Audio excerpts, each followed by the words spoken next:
आज की इस वीडियो का शुरुआत सबसे अच्छे वीडियो के साथ करते हैं और ये है खेसारी लाल यादव के बेटे की कमाई। अब इस बात को तो आप जानते ही हैं कि ऋषभ फेसबुक पे यूट्यूब पे व्लॉग डाल के खूब सारे पैसे कमाते हैं और पैसा कमा के काम जानते हैं उन्होंने क्या किया है, 5 सोने का चैन खरीदा है और सबसे पहले अपने दादाजी को दिया है, फिर अपने दादाजी के भाई को दिया है और फिर परिवार के और सदस्यों के लिए सोने का चैन इतना छोटा सा बच्चा जो है वो खरीद के दे दिया और घर वाले इतने खुश थे। ने आज भाई अपने कमाई से अपने छोटे दादा, बड़े दादा, दादी, नानी, नाना सबको गिफ्ट दिए हैं भाई और इन लोगों को मंगलसूत्र खरीदे हैं। चलो अब आप बताओ किसका किसका सपना है इसी तरीके से पैसे कमा के अपने परिवार वालों को सोना का चैन देने का। ये दोस्तों आगे बढ़ते हैं और आपको भोजपुरी फिल्म इंडस्ट्री का एक फन फैक्ट दिखाते हैं। अब इस बात को तो आप जानते ही हैं कि पवन सिंह का फेवरेट डांस वाला जो स्टेप है वो ये वाला है और कितना सारा वीडियो में आपने इस तरीके का डांस देखा होगा, लेकिन क्या ये डांस कॉपी है? नहीं, आज से कुछ साल पहले जब 80 का दशक था उस समय राधे श्याम रसिया भोजपुरी के सबसे बड़े सुपरस्टार थे और उनका डांस स्टेप देखो। में कसी के सैया क्या बात कर रहे हैं? थोड़ा सिमिलर तो लग रहा है दोस्तों। चलिए दोस्तों आगे बढ़ते हैं और बात करते हैं खेसारी लाल यादव के नए गाने के बारे में। और माय गॉड क्या तगड़ा गाना है जिसपे झकास रिस्पॉन्स मिल रहा है। रिस्पॉन्स कॉलम तो कुछ ऐसा है कि 6 घंटा में मिलियन व्यूज क्रॉस कर गया था और इतना ही नहीं म्यूजिक सेक्शन में नंबर 2 और मेन सेक्शन में भी नंबर 2 चला गया था। भोजपुरी का इतना सारा गाना चुनाव के बाद आ रहा है, किसी का हिम्मत नहीं हुआ ट्रेंडिंग स्टार ही ट्रेंडिंग में जाके अपना झंडा गाड़े। तो का समझे छोटे, एग्रीमेंट में फंसा देने से शेर शेरे रहेगा, गधा नहीं हो जाएगा। गधा से याद आया मनी मिराज का भी एक तगड़ा सा गाना जो है वो रिलीज हो गया है और गाना कुछ इस प्रकार से है।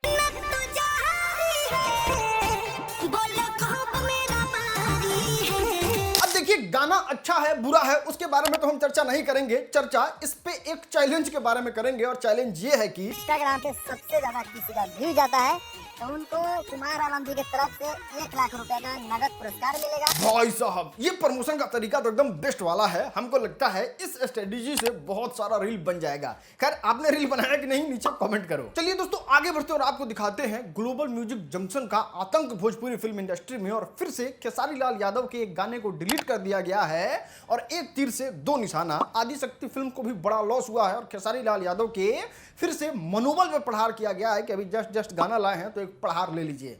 गाने पे 300 मिलियन व्यूज था, हालत खराब हो जाता है अच्छे सुपरस्टार का इतना ज्यादा व्यूज लाने में, और इसको चट से डिलीट कर दिया ग्लोबल म्यूजिक जंक्शन क्योंकि इनका एग्रीमेंट का लफड़ा चल रहा है और उस गाने का नाम है लहंगा लखनऊआ।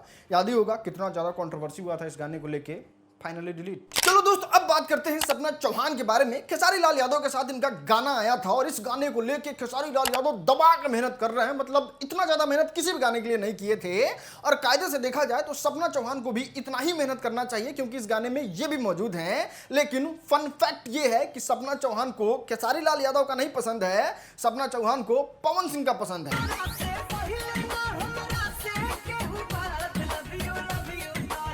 हाँ भाई हाँ, हम गाने के बारे में बात कर रहे हैं, ये फैमिली फ्रेंडली कंटेंट है, यहाँ पे कुछ वल्गर बात हम थोड़े करेंगे, आप तो जानबे न करते हैं।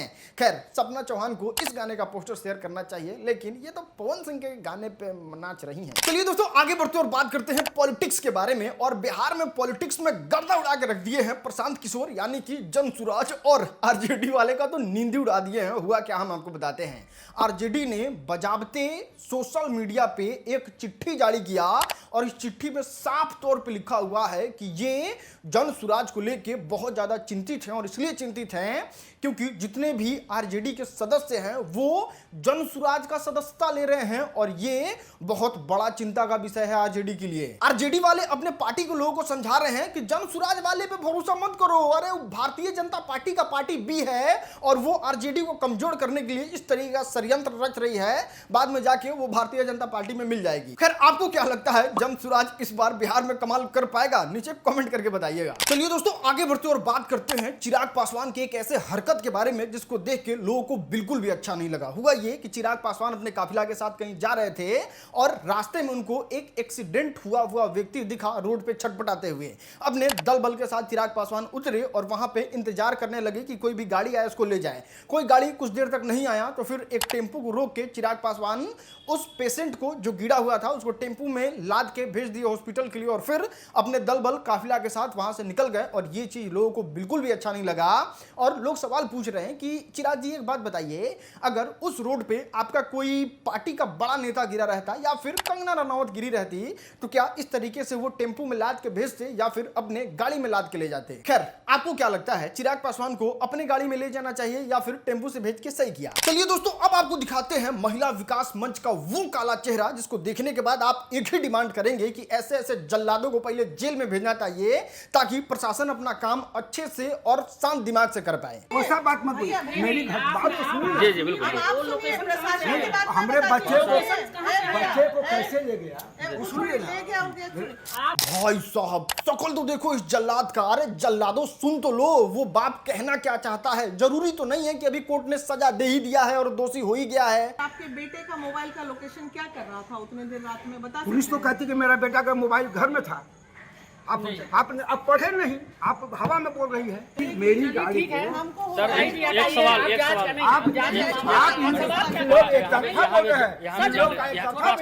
मामला 100 लोगों का नहीं, हजारों लोगों का है, इसी देश का है कि बेगुनाह लोगों को सजा मिल जाता है ऐसा ही लोगों को दबाव बनाने की वजह से। हम लोग चाहते हैं, पूरा बिहार चाहता है कि दोषियों को कड़ी से कड़ी बहुत बुरा सा बुरा सजा मिले, लेकिन उसमें कोई निर्दोष तो नहीं फंसना चाहिए। एक बार साबित तो हो जाने दो उसका गुनाह, आप ही लोग कोर्ट बन जाओ, आप ही लोग जज बन जाओ। ये चीज सच में बहुत ज्यादा निंदनीय है। चलिए दोस्त, आगे बढ़ते हैं और बात करते हैं इस बाबा के बारे में। आज से कुछ दिन पहले कह रहे थे कि नीम करौली वाले बाबा सेब खा के एप्पल के मालिक को दे दी और लोगो बन गया, और वो बात एकदम फर्जी था, झूठ था, और इस चीज को लेकर बहुत ज्यादा ट्रोल हुए थे बाबा। और उस चीज का सवाल जवाब जो है वो सीधे मीडिया वाला कर दिया, और इस पे सफाई देते हुए बाबा ने क्या कहा आप खुद सुन लो। उद्देश्य ये नहीं था कि उन्होंने एप्पल खा के दिया, उद्देश्य ये था कि दुनिया के सबसे बड़े ब्रांड का व्यक्ति, दुनिया का सबसे अमीर व्यक्ति भी संतों के चरणों में आकर बैठ करके संतों से सीख लेता है, तो आप भी अपने बच्चों को संतों के पास भेजा करो, ये उद्देश्य है।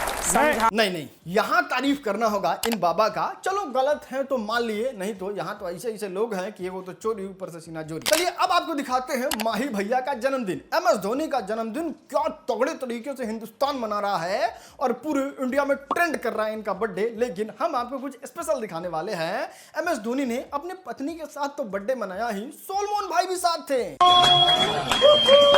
चलो इतना सब कुछ दिखा दिया, हैप्पी बर्थडे माही तो लिखना बनता है नीचे कमेंट में। चलिए दोस्तों, अब हम आपको दिखाते हैं बिहार का सबसे वायरल वीडियो, और कोई ऐसा बिहारी नहीं होगा जिसको ये वीडियो देख के खुशी ना महसूस हो। आपके सामने पेश है नीतीश चाचा। एक एक जगह पर अभियान चलेगा, विशेष राज्य का दर्जा दो, विशेष राज्य का दर्जा दो।